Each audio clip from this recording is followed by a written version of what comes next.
이사야 9장 8절부터 12절 말씀으로 여호와의 진노라는 제목으로 말씀을 전하겠습니다. 여호와의 진노. 자, 주제구도를 12절로 정해봤습니다. 12절에다가 별표를 치시면 됩니다. 앞에는 아람 사람이요. 자, 뒤에는 블레셋 사람이라. 자, 이 하나님이 북이스라엘에게 어떤 진노를 내리시느냐? 왜 북이스라엘에게 진노를 내립니까? 우상숭배를 하고 하나님을 따라오질 않아요. 왜? 우상숭배가 뭡니까? 하나님을 믿어야 될 사람들이 아람의 나라를 믿어요. 그 다른 나라와 연합한단 말이죠. 그것을 우상숭배라 그럽니다. 그래서 하나님께서 하나님을 믿지 않고 우상을 숭배해서 아람하고 북이스라엘이 연합하여 남유다 하나님의 백성을 치기 때문에 그 북이스라엘 자체를 멸망을 시키는 거예요. 근데 여기서 보면 앞에는 아람 사람이요. 아람에 의해서 멸망당하는 게 아니에요. 아수르가 아람을 멸망을 시켜요.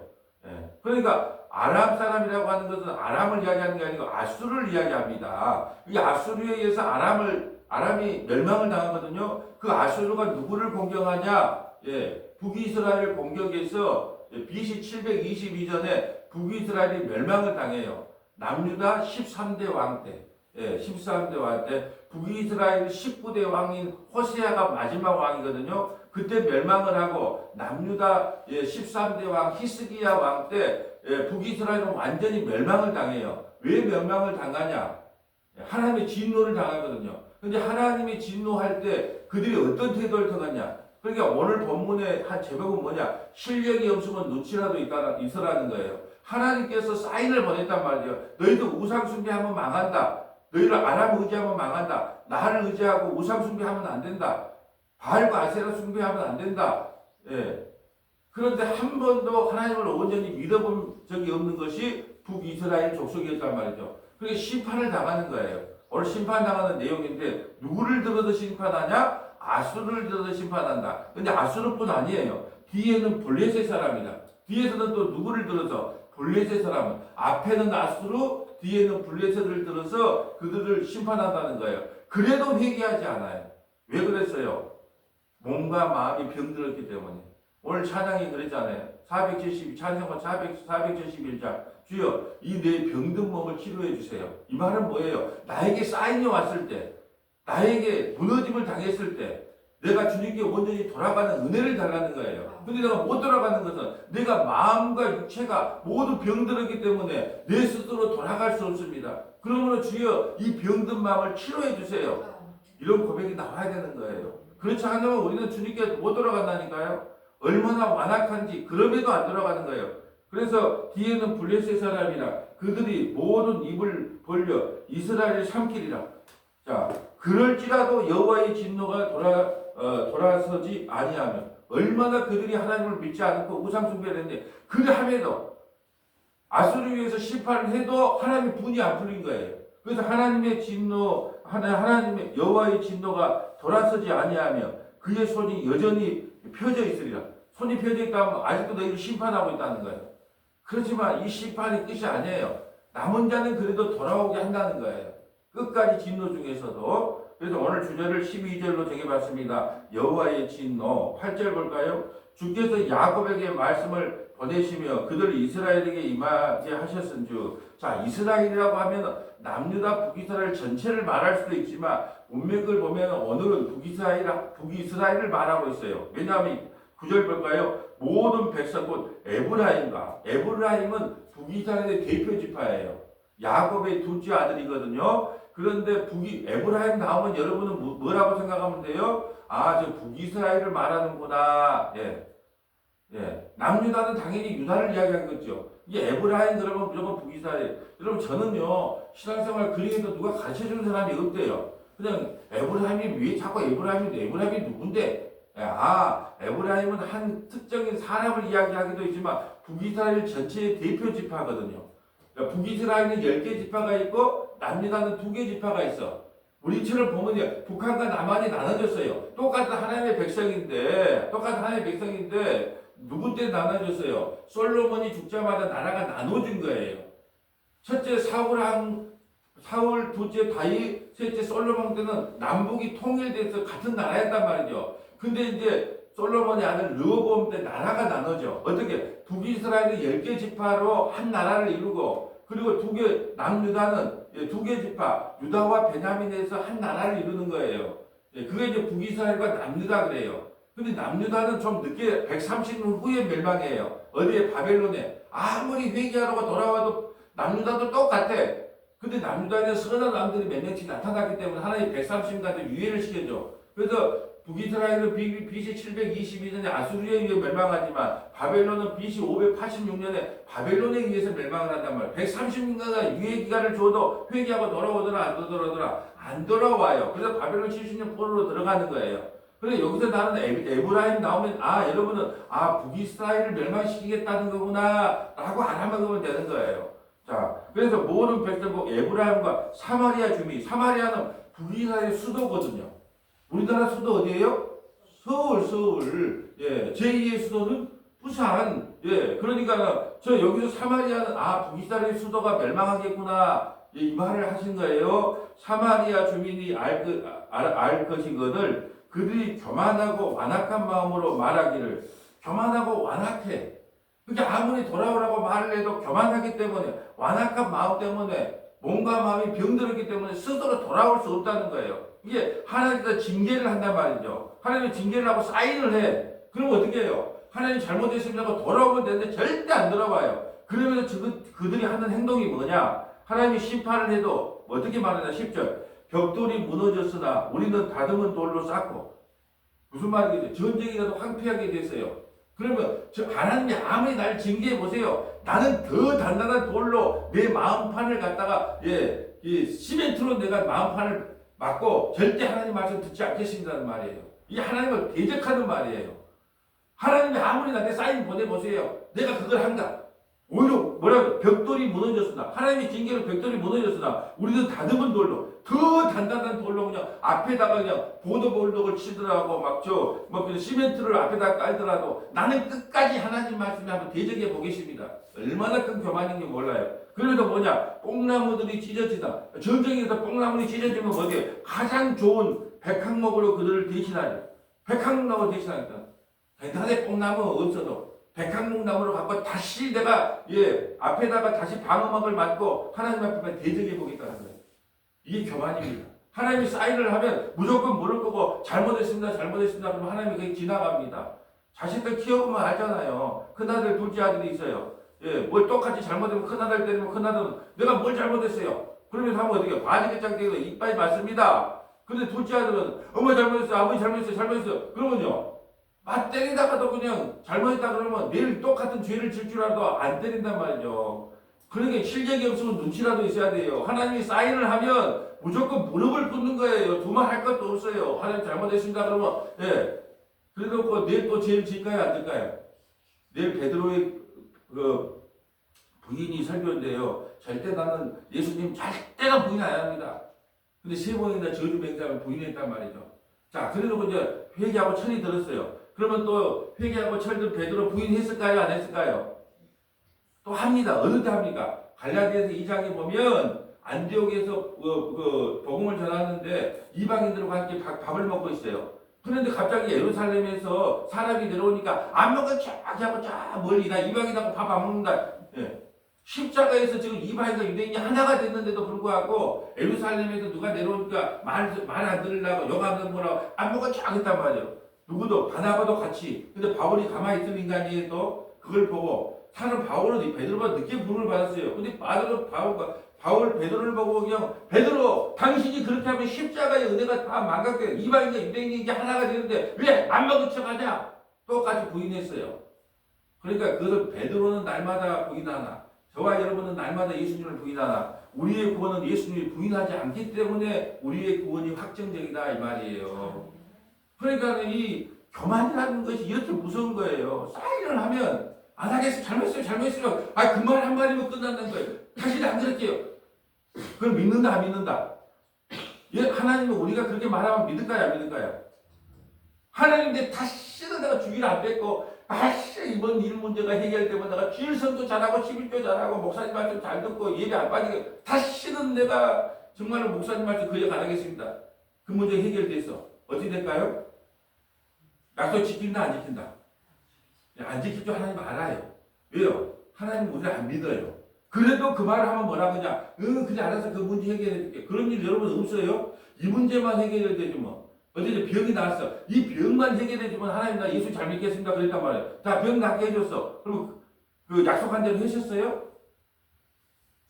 그런데도 우리 괜찮잖아요. 왜요? 우리는 날마다 주님을 저주맹세 부인하나. 주님이 나를 부인하지 않기 때문에. 시당통에 가면요. 예, 우리가 엄마 손을 잡고 가면 우리는 놓칩니다. 근데 엄마가 내 손을 잡으면 안 놓쳐요. 예, 이게 주님의 사랑이거든요. 사랑은 내리사랑이에요. 아무리 내가 형님을 사랑한다고, 엄마를 사랑한다 그래도요, 그 위에 엄마가 자식을 사랑하는 사랑을 못 빼놔요. 형님이 동생을 사랑하는 그 사랑을 못 벗어나요. 하나님이 우리를 사랑하는 사랑을 못 벗어나요. 사랑은 치사랑이 아니고 내리사랑이거든요. 그래서 항상 사랑이 많은 사람이 지는 거예요. 전쟁을 하고 싸움을 해도 연애를 해도 항상 사랑이 많은 사람이 패배하는 거예요. 왜요? 사랑이 많으니까 항상 져주거든요. 그게 예수님이 우리에게 늘 져주는 거예요. 우리는 늘 주인을 배신하고 부인하나 주님은 한 번도 나를 배신하지 않아요. 왜? 나보다 사랑이 얼마나 크신 그 크신 하나님의 사랑이기 때문에 이게 구원인 거거든요. 이스라엘 백성들이 지금 징계를 하면 어떻게 해야 돼요?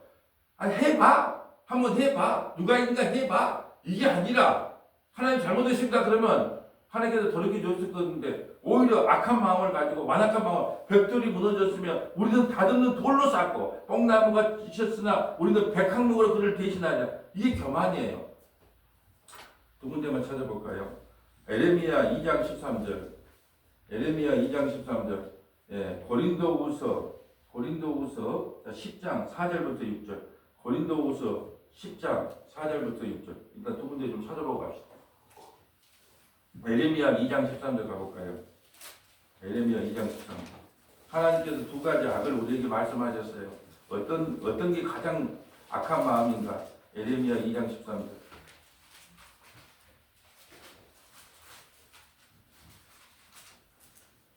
내 백성이 두 가지 악을 행하였나니 곧 그들이 생수의 근원되는 나를 버린 것과 스스로 웅덩이를 판 것인데 그것은 그 물을 가두지 못할 터진 웅덩이였니라. 아멘. 자, 이스라엘 백성이 두 가지 악이 있대요. 첫째는 그들이 생수의 근원되는 나를 버린 거.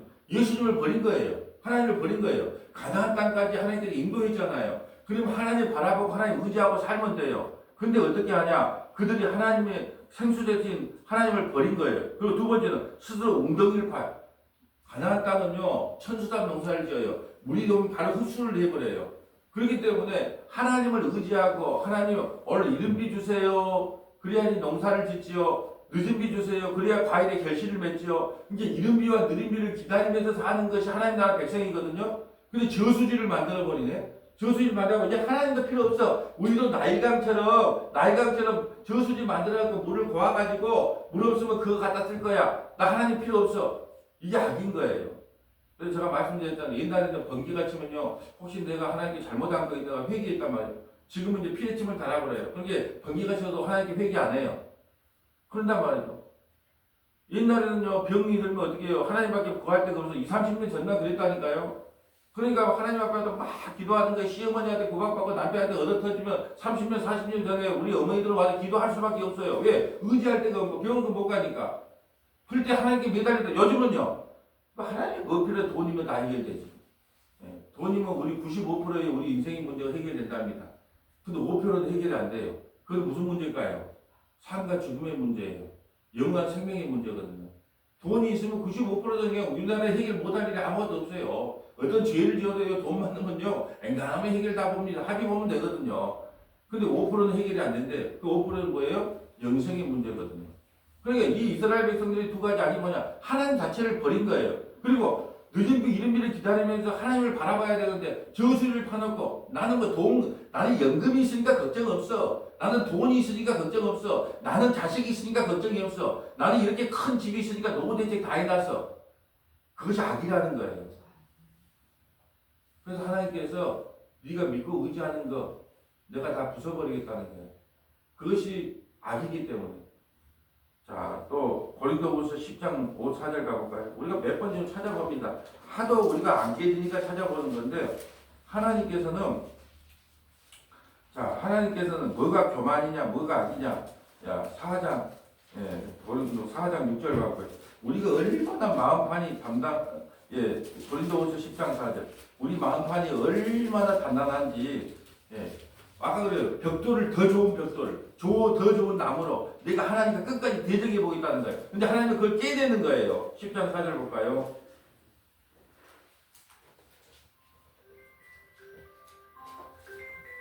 우리의 싸우는 무기는 육신에 속한 것이 아니요 오직 어떤 견고한 진도 무너뜨리는 하나님의 능력이라. 모든 이론을 무너뜨리며. 자, 우리가 갖고 있는 모든 이론들을 무너뜨리려고 하셨어요.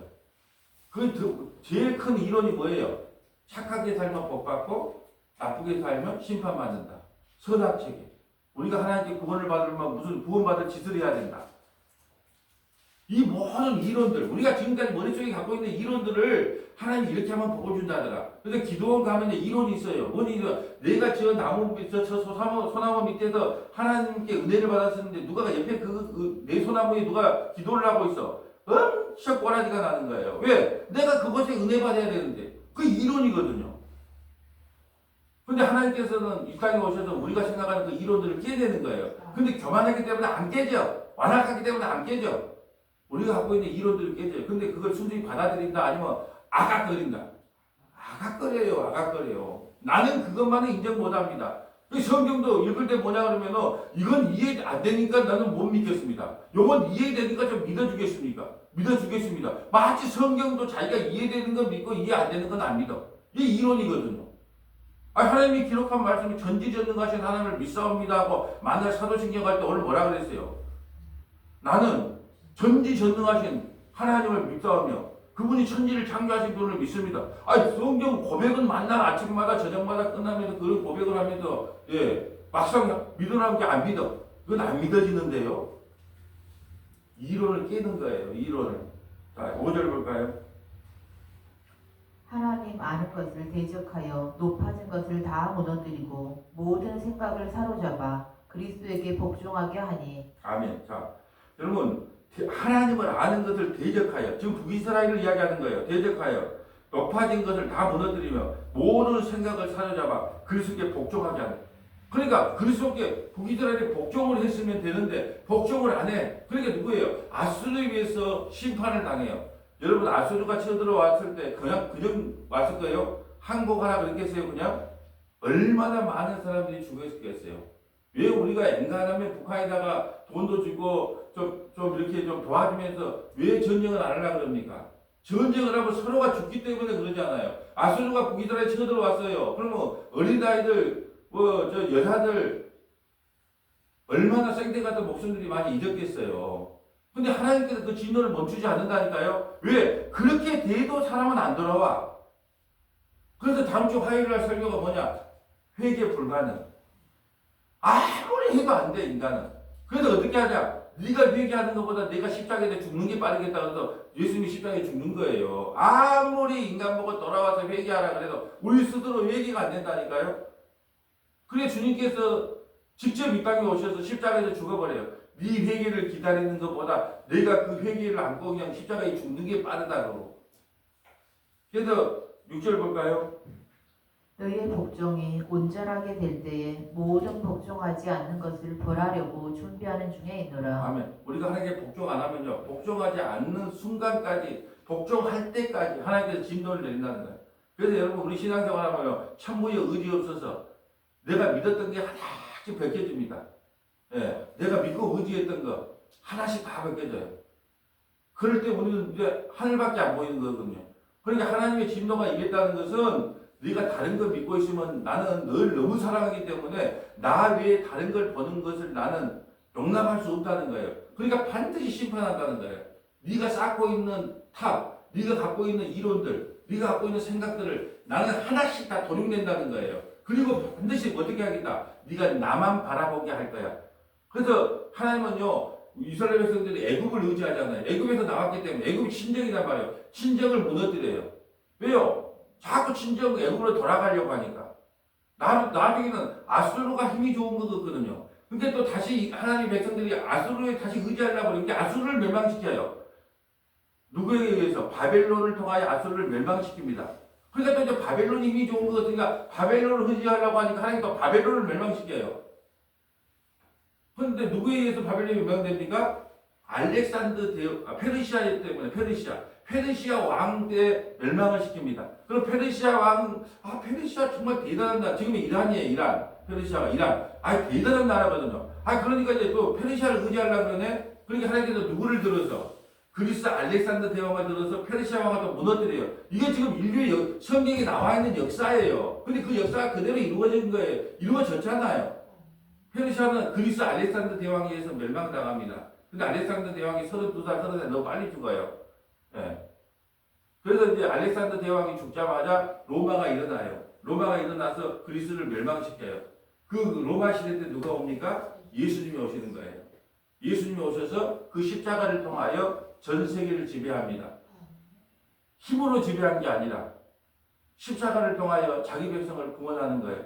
근데 그게 다 어디에 나와 있어요? 다니엘서에 그대로 나와 있는 역사예요. 이 세상이 이루어지기도 전에 다니엘서에 미리 아수르는 바벨론은 페르시아는 그리스의 알렉산더 대왕이 그리스는 로마가 무너뜨릴 것이다. 그때 탄에 한 돌이 나와서 로마를 무너뜨릴 것이다. 힘이 아니고 복음으로서 로마를 실제로도 무너뜨려요. AD 313년에 콘스탄트 황제가 기독교를 국가로 인정해 버리잖아요. 로마의 국교를. 그때부터 물론 중세 천년 타락의 길이 왔지만은, 이걸 볼 때 역사를 우리가 주관한 게 아니에요. 인류 역사도 하나님이 주관하는 거예요. 그대로 이루어지기도 전에 하나님이 성경이 기록한 대로 이루어진 거예요. 그러면 우리 인생이 이 세상에 태어나기도 전에 우리 인생의 역사를 하나님이 기록해 놨을까요? 안 했을까요? 다 해놨습니다. 힘쓴다고 애쓴다고 우리 인생이 우리 뜻대로 안 되는 거예요. 그럼 여러분, 어차피 하나님이 또 기록해 놨으니까 항상 설교를 하면 문제가 뭐냐면, 하나님이 기록했으니까 그러다 마음대로 살면 5년 뒤에 내가 돌아오든지 10년, 이렇게 생각을 하더라니까. 참 희한하죠. 인간은 설교를 하면 그걸 악한 쪽으로 받아들여요. 하나님이 어차피 계획해 놨으니까 5년 뒤에 10년 뒤에 돌아오기로 했으니까. 전도를 해도 그래도 어차피 창세기에 택한 사람은 돌아오니까 전도하면 무슨 의미가 있어. 그래서 제가 마음이 나를 시킨 대로 움직이라는 말을 요즘 잘해요. 내가 마음에 하나님께서 감동을 준단 말이죠. 어떤 사람이 가서 복음을 전해라, 권면해라, 뭐해라. 그러면 하나님이 그런 감동을 주면 어때라? 그냥 권면하는 거예요. 그걸 실행해보면 어떤 일이 일어나냐. 하나님이 한 개 감동 준 걸 나중에 2개, 3개, 4개 주는 거예요. 그걸 은사의 확대성이라 그런단 말이에요. 은사를 뭐냐? 하나님께서 갑자기 은사를 줬어요. 근데 열심히 식당에서 봉사하면 이게 왜 이리 재밌어? 좋아. 그러면 더 음식을 잘하게끔 만들어줘요. 그래서 우리 요즘 이건사님 음식이요. 저 음식보다 지금 음식이 어때요? 더 맛있어지는 거예요. 왜? 은사를 확대해서 섬겼기 때문에 더 맛있게 되는 거예요. 기도 응답도 마찬가지예요. 내가 너 감동을 줘서 말하기 싫은데 하나님 말하기 싫어. 근데 가서 권면하는 거예요. 그러니까 계속 감동이 이제 하나 쌓이고 2개 쌓이고 그러다 보니까 하나님의 마음이 열린 거예요. 그래서 하나님께서 여러분에게 감동을 주면 어디에 비춰서 이 성경에 비춰서 엉뚱한 이야기가 아니면 일단 순종해 보라는 거예요. 그래서 제가 어떤 분들이 말할 때 병 고치는 은사가 자기가 믿음이 좋아서 준 게 아니에요. 인격이 좋아서 준 것이 아니에요. 하나님께서 그냥 교회를 세우라고 각자에게 주는 은사가 있어요. 근데 예를 들어 우리 김병수 선생님이 이제 교회에 나왔어요. 예수 믿은 지 2, 3주 주자밖에 안 했죠. 근데 그냥 앉아갖고 그냥 그 병든 안전병이가 있는데 기도했는데 일어나 버렸는데 그러면 이제 어떻게 돼요? 김병수 선생님 망하는 거예요. 누구의 지도를 안 받으면, 말씀의 지도를 안 받으면, 딱 하나님께서 나에게 이런 능력을 줬네? 막 병이 나와버리네? 그럼 어떻게 되겠어요? 교만이 찾아오겠죠. 그럴 때 제가 어떻게 해야 돼요? 김영수 선생님이 믿음이 좋아서 준 게 아니고 하나님의 선물로 준 거예요. 그렇기 때문에 이건 교회를 세우기 위해서 했으니까 우리가 7시부터 9시까지 찬양 집회를 하면서 앞으로 기도해 주세요. 기도를 하는데 절대 손을 잡거나 그러면 안 되고 옆에서 신체 접촉을 하지 말고 기도해 주세요. 그리고 외부에서 당신을 찾아와도 절대 만나주면 안 됩니다. 왜냐면 만남이 뭐예요? 기도원 차리냐 뭐 차리냐 하면서 자꾸 한 거 그게 말씀으로 그걸 교육시키지 않으면 엉뚱한 데 빠진단 말이죠. 그걸 왜냐하면 인격 따라 준 것도 아니고 믿음 따라 준 것도 아니고 뭐 따라 준다? 선물 따라 주는 거니까. 근데 그걸 모르니까 그냥 내가 막 대단한 줄 알아. 이제 2, 3주밖에 안 됐는데 벌써 능력이 나서 큰일 날 일이란 말이에요. 그게 좋을 일이 아니에요. 지금 뭐냐? 뭔 이야기를 하냐? 근데 저것을 향하여 기도해주고 싶은 거야. 그런 적 있잖아요. 목욕탕에 갔는데 쩔떡하고 있는데 하나님 자꾸 저 사람과 기도해주라 그래. 그러면 제가 기도 한번 하겠습니다. 그러면 뭐 손을 잡을 필요도 없고 저쪽 그냥 앉아갖고 근데 나가버렸네. 근데 아무리 하나님께서 그 마음에 감동을 줬는데 아이고 나 같은 사람이 그 목사님도 못하는 일을 내가 뭐 이러면서 순종을 안 해버려요. 그럼 은사가 죽는 거예요. 여러분 저는 말씀의 은사를 받았어요. 이 말씀을 은사를 받으니까 이 말씀은 내가 알아놨다가 목사들 세계에 가서 한번 터뜨려가지고 그냥 한번 이름을 날려봐야지. 은사를 막아버립니다. 근데 어젯밤에 깨달은 것을 오전에서 안다를 해. 어떻게 하는 네가 나는 알아먹도 못하니까 전에. 그러니까 흘려보내야 돼 자꾸. 그러면 어떻게 이게 풍성해지고 그래도 저도요 한 20년 전에 설교 15년 전에 설교 5년 전에 설교 지금 설교 달라요. 왜? 계속 지금까지 아는 거 다 흘려보여주니까요. 예. 하면 갈수록 풍성해져요. 근데 그걸 과하면요 순종하지 않으면 사멸되는 거예요.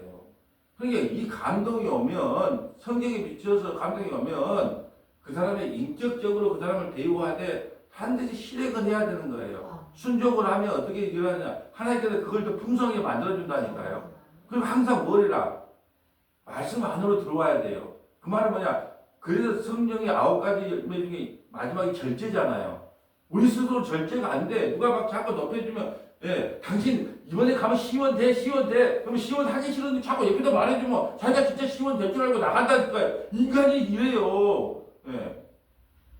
그러니까 그때마다 누구에게 어떤 조언을 받고 그 절제시키는 능력이 필요하단 말이에요. 그러니까 항상 우리 혹시 하나님께서 우리 교회를 성장할 때 그런 은사가 나타날 수도 있어요. 그럴 때는 어떻게 해라. 자, 오늘 우리 금요일을 6시부터 7시까지 드리잖아요. 그러면 이제 우리가 6시부터는 이제 우리 찬양 예배로 드리겠습니다 하고 6시부터 6시 30분까지 찬양을 열심히 하는 거예요. 찬양 인도자가. 그러고 나서 6시 30분부터 7시 30분까지 딱 1시간 동안 그 은사자가 이 옆에서 기도해 주는 거예요. 그 기도 저녁을 목요일날 저녁까지 목사님한테 다 받은 거예요. 그리고 그 은사자에게 말씀하는 거죠. 자, 이대로 이분에게 가서 기도를 해라.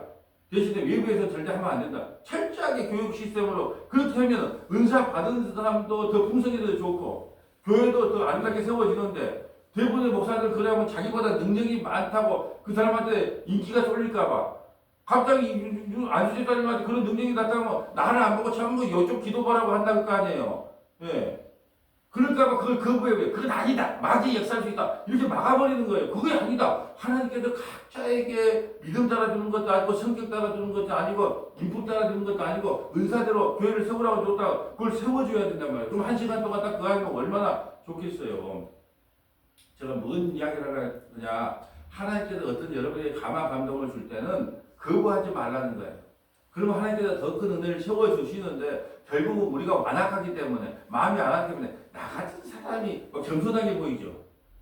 당신 그거 받았습니까? 그러면 아유 나 같은 사람이 뭐 그건 받았는지 안 받았는지 뭐 말하기도 좀 부끄럽고 이렇게 말하면 그게 뭐예요? 하나님 말씀을 안 믿는다는 거예요. 예, 저는 내 자신을 봤을 때 부족하지만 저는 전지전능하신 하나님의 은혜를 믿습니다. 이렇게 하면 될 건데 뭐 제가 뭐 장동인 해도 뭐 그거를 받았는지 잘 모르고 그 겸손처럼 들려요. 그러면서 왜 교회를 다닙니까?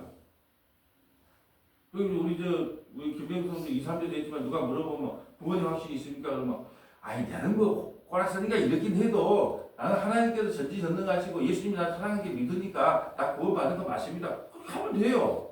그런데 그걸 가지고 누가 그러면 옆에는 이단들이 이제 그 말 확신이 없으면 자꾸 들어온단 말이죠.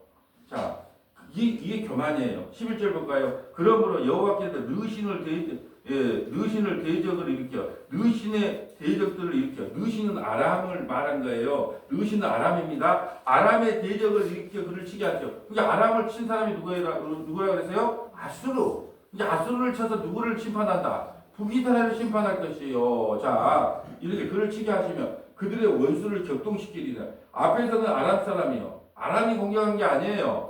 아람을 친 아수르가 공격한 거예요. 이게 앞에는 아수르, 뒤에는 블레셋. 그들이 모두 입을 벌려 이스라엘을 삼키리라. 그럴지라도 여호와의 진노가 돌아서지 아니하며 그들의 손이 여전히 펴지리라. 하나님께서는요, 교만한 자를 가만 놔두지를 않는다는 거예요.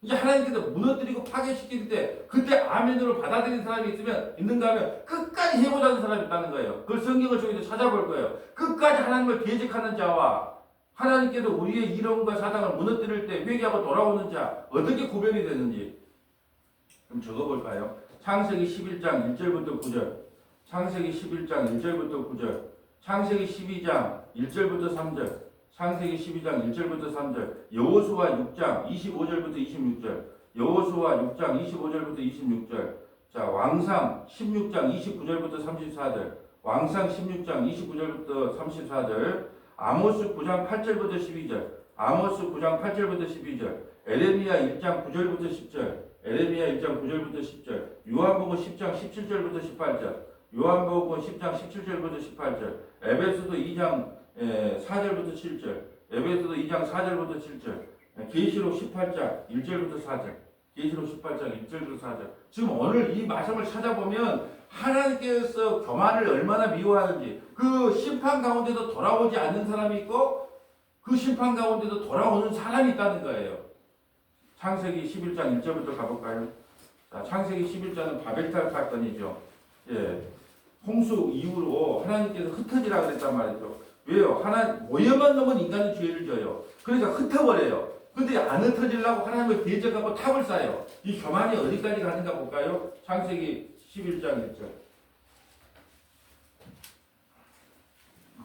온 땅에 언어가 하나요 말이 하나였더라. 이에 그들이 동방으로 옮기다가 신할 평지를 만나 거기 거류하며 서로 말하되 자 벽돌을 만들어 견고히 굽자 하고 이에 벽돌로 돌을 대신하며 역청으로 진흙을 대신하고 또 말하되 자 성읍과 탑을 건설하여 그 탑 꼭대기를 하늘에 닿게 하여 우리 이름을 내고 온 지면에 흩어짐을 면하자 하였더니 아멘. 아버지께서 홍수 이후로 다 흩어지게 했단 말이죠. 근데 이 바벨탑은 함족속 중심으로 이 바벨탑이 지어지거든요. 자, 노아에게는 세 아들이 있어요. 누구죠? 셈, 함, 야벳. 근데 셈의 후손으로 누가 나와요? 예수님이 나와요. 함은 예수님을 대적하는 사탄들이 나옵니다. 그러니까 이 함의 중심으로 마찬가지로 함의 족속의 중심으로 바벨탑을 쌓는 거예요. 언어가 하나이기 때문에. 왜요? 하나님 흩어지라 그랬단 말이죠. 근데 이제 바벨론 홍수를 대비하자고 성을 쌓는 거예요. 높은 성을. 홍수 해봐! 아라라카사까지 홍수가 차서 다 죽었거든요. 물고기 빼고 다 죽었어요. 그런데도 불구하고 한번 해보자는 거예요.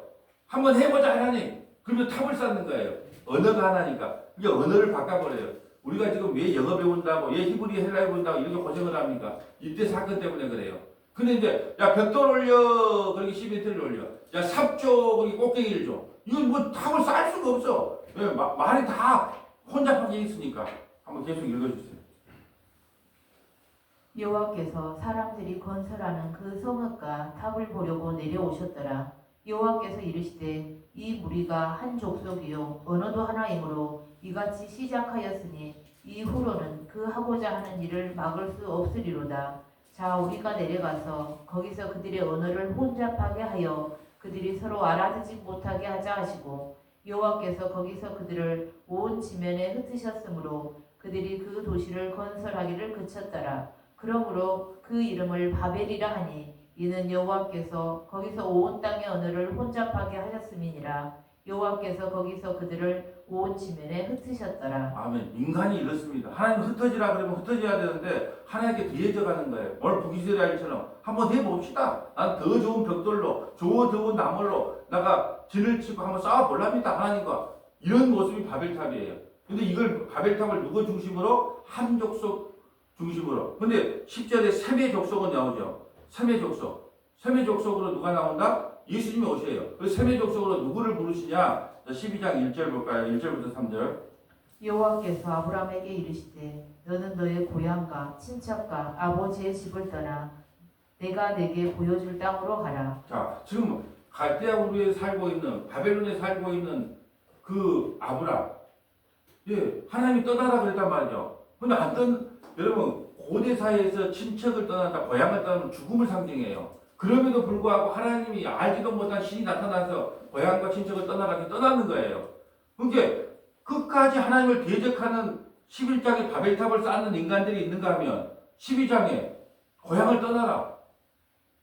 너 목회 3만 명 하고 있는 교회를 떠나서 시골에 3명 모여 있는 교회로 가라. 하나님이 그랬어요. 그러면 가야 돼요, 안 가야 돼요? 가야죠. 왜요? 그 3만 명이 바벨탑인 거예요. 나를 구원하기 위해서 저 시골에 3명한테 보내는 거예요. 그럼 그 순종하고 가기가 쉬워요, 어려워요? 어려워도 가야 되는 거예요. 이게 하나님의 말씀에 순종하는 아브라함이 있는가 하며 끝까지 대적하는 3명, 함의 후손들이 있다는 거예요. 이 나눠지는 거예요.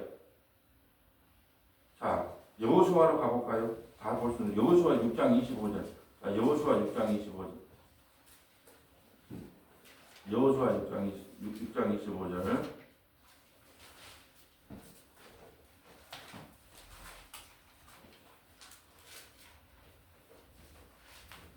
여호수아 6장 25절의 배경은 뭐냐면, 자, 이스라엘 백성들이 가나안 땅 입구에 가는데 여리고성이라고 있어요. 가나안 입구 제일 큰 성이에요. 근데 여리고성을 무너뜨리려고 이제 정탐꾼을 보냈는데, 그래서 정탐꾼에 가는데 기상 라합이라는 사람이 있어요. 기생 라합이 그 정탐꾼을 숨겨주는 거예요. 원래 지금 나라가 풍전등하에 있으면 잡아서 고발해야 되잖아요. 근데 하나님을 믿은 거예요. 왜요? 지금까지 광야 40년을 지나서 여기까지 온 사장을 믿었기 때문에 기생 라합은 나라를 배신한 거예요. 그리고 하나님을 믿은 거예요. 자, 한번 읽어주시겠어요? 여호수아가 기생 라합과 그의 아버지의 가족과 그에게 속한 모든 것을 살렸으므로 그가 오늘까지 이스라엘 중에 거주하였으니 이는 여호수아가 여리고를 정탐하려고 보낸 사자들을 숨겼음이었더라. 여호수아가 그때 맹세하게 하여 이르되 누구든지 일어나서 이 여리고 성을 건축하는 자는 여호와 앞에서 저주를 받을 것이라. 그 기초를 쌓을 때에 그의 맏아들을 잃을 것이요 그 문을 세울 때에 그의 막내 아들을 잃으리라 하였더라. 여호와께서 여호수아와 함께 하시니 여호수아의 소문이 그 온 땅에 퍼지니라. 아멘. 여리고 성이라고 하는 것은 뭐냐면 하나님을 대적하는 첫째 성문이란 말이죠. 근데 하나님께 무너뜨렸어요. 이제 이 성을 다시는 건축하지 마라 그랬단 말이죠. 그래서 건축하면 뭐예요? 예, 첫째 아들과 둘째 아들, 이 기초를 쌓을 때는 맏아들이 잃을 것이요. 그 문을 세울 때는 막내 아들이 잃는다 그랬어요. 그 말은요, 세우지 마라. 세우지 마라. 늘 심판하면 심판을 받아들이라는 거예요. 우리를 징계하면 징계를 받아들이라는 거예요. 우리가 기도할 때 왜 하나님을 원망합니까? 내 뜻대로 안 이루어지니까 그러잖아요. 근데 하나님이 나를 징계하거나 나를 심판할 때 그걸 아멘으로 받아들이라는 거예요. 네 스스로 건축하지 말라는 거예요. 근데 그 말을 들었을까요? 안 들었을까요? 그래서 왕상이 나온 거예요. 왕상으로 가볼까? 이걸 짓다가 어떻게 되는가? 왕상 16장 29절. 왕상 16장 29절. 아합의 시대 때, 예, 왕상 16장. 왕으로 되어 있습니다. 왕상 16장. 예, 잘하든 못하든 저렇게 찾으려고 하는 습관 아주 좋아. 그리고 알려고 하는 저런 마음도 하나님께서 특별히 주신 마음이야. 왕상 16장, 예, 29절. 왕상 16장 29절. 이거 쌓지 마라 그랬는데 아합 시대 때, 다 지금 벌써 넣었으니까, 예, 그 32절부터, 이건 아합 시대 때 이런 이스라엘의 가장 악한 왕, 아합 시대 때 일어난 일이에요. 32절부터 읽어주세요. 사마리아에 건축한 바알의 신전 안에 바알을 위하여 제단을 쌓으며 또 아세르 상을 만들었으니 그는 그 이전에 이스라엘의 모든 왕보다 심히 이스라엘 하나님 여호와를 노하시게 하였더라. 그 시대에 베델 사람 히엘이 여리고를 건축하였는데 그가 그 터를 쌓을 때에 맏아들 아비람을 잃었고 그 성문을 세울 때에 막내 아들 수굽을 잃었으니 여호와께서 눈의 아들 여호수아를 통하여 하신 말씀과 같이 되었더라. 아멘. 아합 왕 때 가장 악한 왕 때, 그 여리고 성 그까지 하나님께서 쌓지 마라 그랬는데 기초문과 문 단지 당연히 큰 아들 막내가 죽을 거라고 말을 했는데, 그까지 게 뭔데? 하나님 말씀을 안 듣는 거예요. 하나님 말씀에 두려움이 없는 거예요. 그러니까 하나님 그러면서 어떻게 해요? 문을 닫았어요. 기초를 작업하고 문을 닫았어요. 큰 아들 죽고 막내 아들 죽습니다. 이게 무슨 이야기 우리에게 하고 싶은 걸까요? 하나님의 말씀은 업신여긴 거예요. 분명히 이스라엘을 심판하면 하나님 잘못했습니다 그래야 되는데 한번 해보자는 거예요. 그때 하나님 말씀대로 죽는 거예요. 큰 아들 죽고 막둥이 죽고.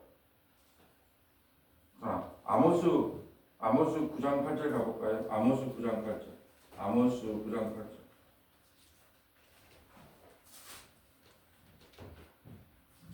보라, 주 여호와의 눈이 범죄한 나라를 주목하노니 내가 그것을 지면에서 멸하리라. 그러나 야곱의 집은 온전히 멸하지는 아니하리라. 여호와의 말씀이니라. 보라, 내가 명령하여 이스라엘 족속을 만국 중에서 체질하기를 채로 체질함 같이 하려니와 그 한 알갱이도 땅에 떨어지지 아니하리라. 자, 이제 막 체질이 뭐예요? 시골에서 우리 김병우 선생님 체질 해봤어요? 이렇게 키질 이렇게 놓고 탁탁하면 알곡은 무거우니까 안으로 들어오고, 예, 바깥은 밖으로 나가는 거예요. 그러니까 알곡은 안으로 들어온다는 것은 뭐예요? 똑같은 심판이 임했을 때 회개하고 주님 안으로 돌아오는 사람이 있고, 아니면 해보세요 이런 사람이 있다는 거예요. 그게 나눠지는 거예요. 북이스라엘 안에서도, 우리 교회 안에서도 마찬가지예요. 교인은 될 수 있어요. 교인은 누구나 됩니다. 교회 등록하면. 근데 성도는요, 알곡만이 성도가 되는 거예요. 그렇게 뭐예요? 체질을 해서 10절 볼까요? 내 백성 중에서 말하기를 하가 우리에게 미치지 아니하며 이르지 아니하리라 하는 모든 죄인은 칼에 죽으리라. 자, 아이고 하나님이 뭔데요? 이게 무너지지 않아. 아니 우리 성이 이렇게 단단한데 뭘 무너져? 그러니까 하나님 앞에 농담으로 여긴 거예요. 아까 여호수아가 말했던 걸 농담으로 여기다가 큰아들 죽고 막내아들 죽은 것처럼 하나님 말씀을 농담으로 여기가. 아이고 뭐 천국과 지옥에 있대. 착하게 살라고 하는 말이지. 그러니까 하나님 말씀을 안 믿어. 그런 사람은 어떻게 받는다? 심판을 당해요. 근데 그 말을 회개하고 그 말을 듣고 회개하고 돌아오는 사람이 있다는 거예요. 그게 지금 11절 이야기예요. 자, 그날에 내가 다윗의 무너진 장막을 일으키고 그것들의 틈을 막으며 그 허물어진 것을 일으켜서 옛적과 같이 세우고 그들이 에돔의 남은 자와 내 이름으로 일컫는 만국을 기업으로 얻게 하리라. 이 일을 행하시는 여호와의 말씀이니라. 아멘. 이방인이 됐든 유대인이 간에 남은 자가 있다는 거예요. 키즈를 할 때 그게 지금 하나님께서 말씀하고 싶은 이야기는 뭐냐 하면 똑같이 너희에게 심판이 임한다. 징계가 임한다. 그때 어떤 사람은 회개하고 주님 안으로 돌아와서 다윗의 장막 안에 예수 그리스도 안에 들어오는 사람이 있는가 하면 똑같은 심판을 하면 그래서 장로 목사를 50년 60년을 했어. 예, 죽을 때까지 했단 말이죠. 근데도 뭐냐면 자기에게 암이 생기면 하나님 나가 하나님의 일을 위해서 한 일이 이렇게 많은데 나에게 암이 생긴단 말입니까? 하나님이 살아 계시긴 합니까? 그리고 예수님을 부인하고 하나님 부인해 본다니까요. 그게 웬일입니까 그게? 그러니까 몰라요 사람은. 그래서 부인이라는 말을 했을 때 나가 이런 생각을 해봤어요. 북한에서 나를 쳐들어왔습니다. 그러면 북한에서 우리나라를 쳐들어와서 제게 총을 대고 성도들 다 모아놓고 예, 당신이 예수를 부인하면 내가 살려줄게. 예, 예수를 부인하면 그 성도들 안 죽이고 살려줄게. 나 부인할까요 안 할까요? 당연히 합니다. 100% 합니다. 왜요? 부인 안 하면 성도들 다 죽인다는데? 그럼 주님께서 야 그런 믿음 하나 없냐 그럴 것 같아요. 잘했다 그럴 것 같아요. 우리는요 죽는 걸 순교라고 생각합니다.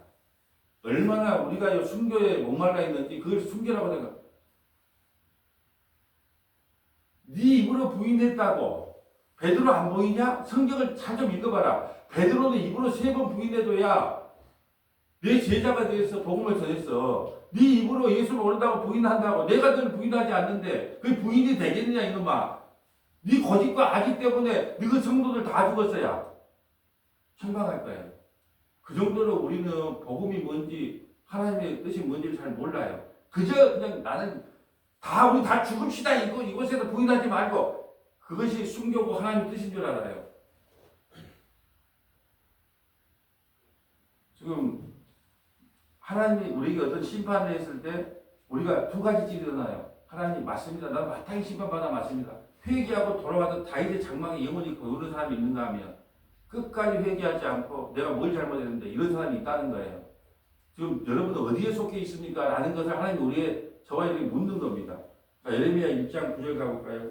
우리 예레미야 하면서 수없이 했던 말씀이에요. 예레미야 1장 9절. 그래서 주님께서 우리에게 오면 먼저 테스트를 해요. 자, 예레미야 1장 9절. M으로 될 때 M. 자, 예레미야 1장 9절 10절 볼까요?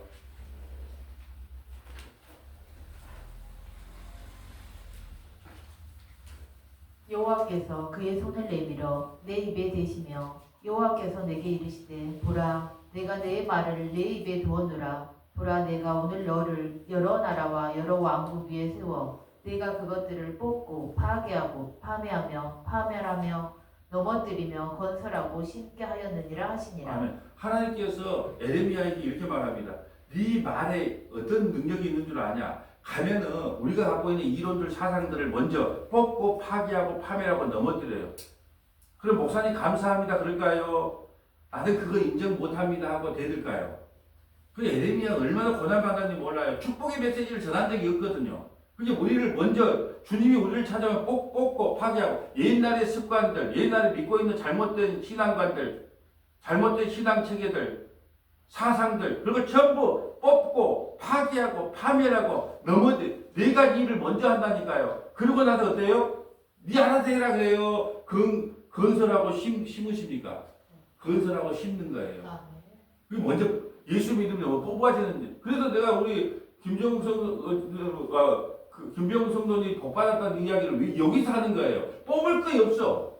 아니 뭘 있어야 뽑지. 근데 신앙생활 20-30년 하면요. 잘못된 복음을 갖고 있으니까 그거 뽑아내려면 이거 뽑아내면 여기 들어오고 저거 뽑아내면 마치 그 두더리 오락실 가면 두더리 나온 것처럼 이거 하나 말해 놓으면 그건 아닌데요. 또 때려. 근데 김병웅 성도님은 대항하고 싶어도 뭘 알아야 대항을 하지.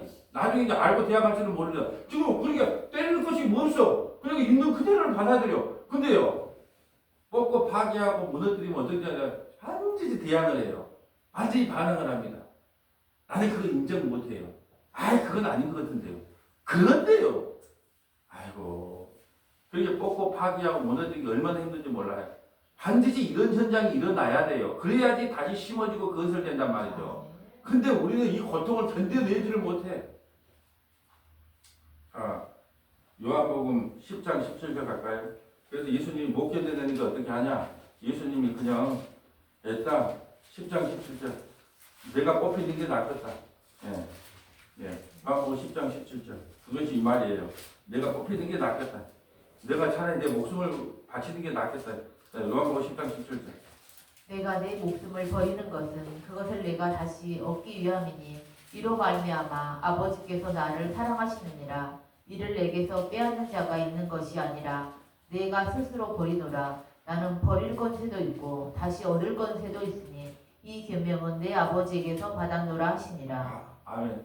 아무리 사람이 변화시키고 아무리 회개하고 우상숭배하지 말라고 아무리 해도 안 돼. 그렇게 자기가 자기 자신을 버리는 거예요. 그 십자가입니다. 어제 우리가 영문박에 대해서 금요일 때 배웠어요. 영문박. 영문박이 뭐라 그랬어요? 우리는 다 문둥병이랍니다. 그러니까 영문박으로 우리는 다 쫓겨나야 돼요. 근데 그 쫓겨난 그 현장에 누가 오셨다?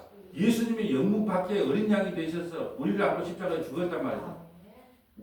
우리가 쫓겨났던 그 현장에 예수님이 찾아오셔서 예수님이 어린 양이 되어서 죽어버리는 거, 그 십자가라 그런 거예요. 그러니까 우리가 아무리 이렇게 오늘 말씀을 듣고 뽑아야 된다, 안 돼. 그러니까 예수님이 뭐냐면 내가 이는 내게 빼앗는 자가 있는 내가 스스로 버린다. 스스로 버려. 내가 버려서 내가 죽어 저들을 구원할 수밖에 없다는 걸 설명하고 있다는 거예요. 자, 에베소서 2장 4절. 자, 예수님이 이제 십자가에 죽으시고 에베소 2장 4절. 우리가 이제 교회가 됐습니다. 교회에게 주신 말씀이 뭐냐? 에베소 2장 4절. 자, 예수님께서 자기 자신을 십자가에서 죽이시고 우리를 구원하셨어요. 그래서 우리는 이런 혜택을 받습니다. 4절 볼까요? 긍휼이 풍성하신 하나님이 우리를 사랑하신 그 큰 사랑을 인하여 허물로 죽은 우리를 그리스도와 함께 살리셨고 너희는 은혜로 구원을 받은 것이라. 또 함께 일으키사 그리스도 예수 안에서 함께 하늘에 앉히시니 이는 그리스도 예수 안에서 우리에게 자비하심으로써 그 은혜의 지극히 풍성함을 오는 여러 세대에 나타내려 하심이라. 너희는 그 은혜에 의하여 믿음으로 말미암아 구원을 받았으니 이것은 너희에게서 난 것이 아니요 하나님의 선물이라. 행위에서 난 것이 아니니 이는 누구든지 자랑하지 못하게 함이라. 아멘. 행위에서 난 것이 아니니. 여러분 내일 설교하고 이렇게 연결이 되네. 왜냐하면 베드로가 3번이나 부인했으니까 목회할 때 어떻게 목회할까요? 나는 예수님을 3번이나 부인한 주인입니다. 근데 주의 오래 참으심이 구원입니다. 만약에 제가 이걸 바꿔놓고 내가 목회를 딱 하는 순간에 한 1000명, 2000명, 10,000명 교회가 됐네. 그럼 어떻게 할까요? 뭘 자랑할까요? 야, 나처럼 해야지, 목회하지. 바울도요, 베드로도요, 실패를 경험한 현장에서 목회를 했기 때문에 나는 죄인 중에 괴수입니다. 우리의 구원 나는 은과 금이 아닙니다. 나 행위가 아닙니다. 내 노력이 아닙니다. 예수님이 나를 부인하지 않는 게 구원입니다. 근데 어디다가 앉혀놓고 상담실로 와! 김장로! 오늘 성경 몇 장이나 읽었어? 기도는 몇 분 했어? 그러면 자기가 얼마나 똑똑한 사람이고 얼마나 잘난 사람인 걸 자랑한 거 아니에요? 여러분 저는요 실패의 연속을 했기 때문에 내가 누구보다도 실패자고 너무 누구보다도 패배자고 누구보다도 죄악 가운데 살아왔고 지금도 살고 있고 그런 사람이기 때문에 목회를 할 때 모든 것이 하나님의 은혜 아니면 안 됩니다고 나는 솔직하게 고백할 수 있는 사람이에요. 그러니까 베드로를 실패하게 한 것은 목회 잘하라고 한 거예요. 바울을 실패자로 몰아붙인 건 목회자라고 한 겁니다. 똑똑한 사람들이 목회자가 되면 어떻게 하겠어요? 윤리들도 깨끗한 사람이 목회자가 되면 어떻게 하겠어요? 그 따위로 신앙생활하고 권사 맞아 이렇게 할 거 아니에요. 우리 권사님들 중에 우리 뭐 중직자들 중에 저한테 그런 소리 듣는 사람 있습니까? 한 명도 없어요. 왜요? 나도 하나님의 은혜로 구원받고 당신도 하나님의 은혜로 구원받는데 내가 무슨 말 하겠습니까? 이게 다예요. 자, 우리가 살고 있는 바벨탑이 어떻게 되는가? 계시록 18장 1절부터 4절 이거 보고 마치겠습니다. 자, 계시록 우리가 이것만은 안 돼, 이것만은 안 돼, 우리 집만은 안 돼, 자동차만은 안 돼, 예, 내 자식만은 안 돼. 근데 결국은 그걸 어떻게 되냐? 하나님께서 그걸 나누냐? 예, 여러분 손에 잡고 있는 게 나누냐? 절대 하나님께서는 그걸 나누지 않아요. 뺏어간다. 계시록 18장 1절부터 4절.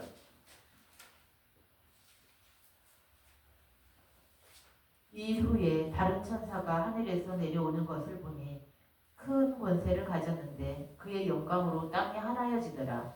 힘찬 음성으로 외쳐 이르되 무너졌도다 무너졌도다 큰 성 바벨론이여. 아멘. 여기다가 무너졌도다. 여러분이 뭐 무너뜨린 거 하나씩 보셔보세요. 무너졌도다 큰아들이여, 무너졌도다 돈이여, 무너졌도다 연금이여, 무너졌도다 서문화 교회여, 무너졌도다 뭐여, 무너졌도다 자존심, 무너졌도다 이번에 6.3 선거에서 패배한 나.